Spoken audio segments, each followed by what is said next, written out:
দারিদ্র্যকে হার মানিয়ে জাতীয় মঞ্চে ত্রিপুরার নাম উজ্জ্বল করলেন যোগেন্দ্রনগরের ছেলে অভিজিৎ দে।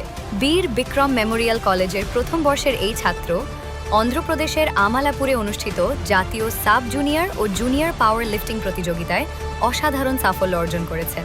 জুনিয়র বিভাগের 53 কেজি ওজন শ্রেণীতে 175 কেজি ওজন তুলে স্বর্ণপদক জয়ের পাশাপাশি জাতীয় রেকর্ডও গড়েছেন অভিজিৎ। তার এই কৃতিত্বে গর্বিত পরিবার, প্রতিবেশী এবং গোটা রাজ্য। উল্লেখ্য, প্রায় 40 বছর পর ত্রিপুরার কোনো খেলোয়াড় জাতীয় পর্যায়ে রেকর্ড গড়ার গৌরব অর্জন করলেন। অভিজিৎদের এই সাফল্য আগামী প্রজন্মের ক্রীড়াবিদদের জন্য অনুপ্রেরণা হয়ে থাকবে।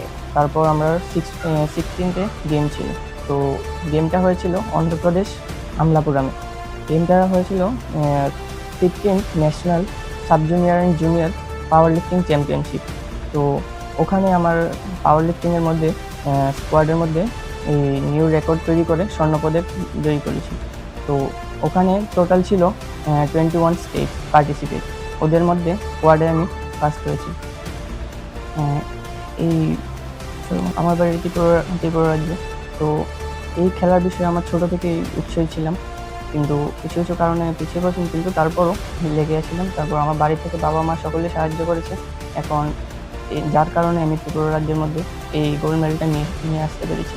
তো আশা করছি বিগত সামনের দিনেও আরও ভালো পারফরমেন্স দিতে পারবো। আর এর পেছনে আমার ত্রিপুরা সরকার এবং সকল ভাই বোনেরা সকলেই সাহায্য করবে, এবং এর পিছনে ত্রিপুরা সরকার আমাদের নেক্সট টাইম ও যেন সাহায্য করবে। আমার নাম অভিজিৎ দে। তো আমি আরেকটা জিনিস ত্রিপুরা সরকার এবং রাজ্য সরকারের কাছে আবেদন, যে আমাদের যে এই ওয়েট লিফটিং এবং পাওয়ার লিফটিং, এই যে লিফটিং গেমগুলো আছে ওর মধ্যে একটু নজর দেওয়ার জন্য, কারণ ওখানে কিছু কিছু ইকুইপমেন্টেরও প্রবলেম আছে, তারপর অনেক কিছু প্রবলেম আছে। তো আশা করবো যে রাজ্য সরকার এই লিফটিংয়ের মধ্যে একটু নজর দেবে এবং ওখানে একটু সাহায্য করবে। তো এবং আশা করব যে আমি যে সরকার আমাকে এই সরকার আমার দিকে হাত বাড়িয়ে দেবে সাহায্যের জন্য, এবং আমিও চাই যে ওরা আমাদের এরকম সাহায্য করুক, যার কারণে নেক্সট টাইম যেন আমরা আরও উন্নতির দিকে পৌঁছতে পারি। আর আমাদের এমন একজন আমার কোচ আছে যিনি আমাকে অনেক সাহায্য করেছেন, মার্গদর্শন দিয়েছেন, যিনি আমাকে শিখিয়েছেন। উনি হলেন শ্রী রানা দেব। তো উনি আমাকে সাহায্য করেছেন, এবং আমার মা বাবা ওনারাও আমাকে অনেক সাহায্য করেছে, হেল্প করেছে।